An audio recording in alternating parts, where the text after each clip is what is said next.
প্রায় 64.5 মিলিয়ন রুপিতে এবার পিএসএল এ নিলামের আগেই দল পেলেন কাটা মাস্টার মুস্তাফিজুর রহমান। আকাশচুম্বী চাহিদায় টাইগার পেসারকে স্কোয়াডে ভেড়ালো গেলবারের চ্যাম্পিয়নরা।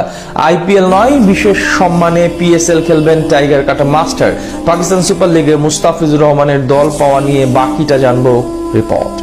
কলকাতা না লাহোর, লাহোর লাহোর, ভারত না পাকিস্তান, পাকিস্তান পাকিস্তান। হ্যাঁ, টাইগার ক্রিকেট প্রেমীদের মুখে মুখে এখন এই স্লোগান, কারণ এবার আকাশচুম্বী চাহিদায় পিএসএল এ দল পেলেন মুস্তাফিজুর রহমান। আইপিএল থেকে উপেক্ষিত থাকলেও এবার ঠিকই পিএসএল এ জায়গা করে নিলেন বিশাল অঙ্কের পারিশ্রমিকের বিনিময়ে। পাকিস্তান সুপার লিগের গেলবারের চ্যাম্পিয়নরা তাকে নিল বিশাল চাহিদার মাধ্যমে।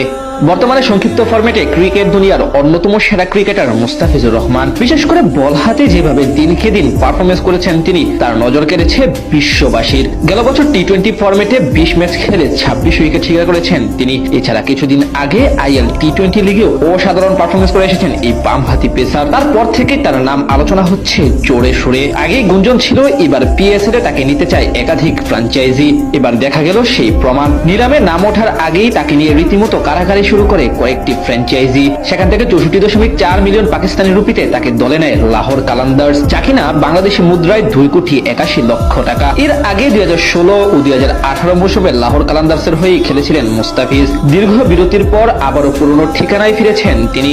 চুক্তি ঘোষণার সময় লাহোর কালান্দার্সের মালিক সামিন রানা বলেন, একবার কালান্দার্স মানেই চিরকাল কালান্দার্স। মুস্তাফিজ শুধু একজন খেলোয়াড় নন, তিনি আমাদের পরিবারের অংশ।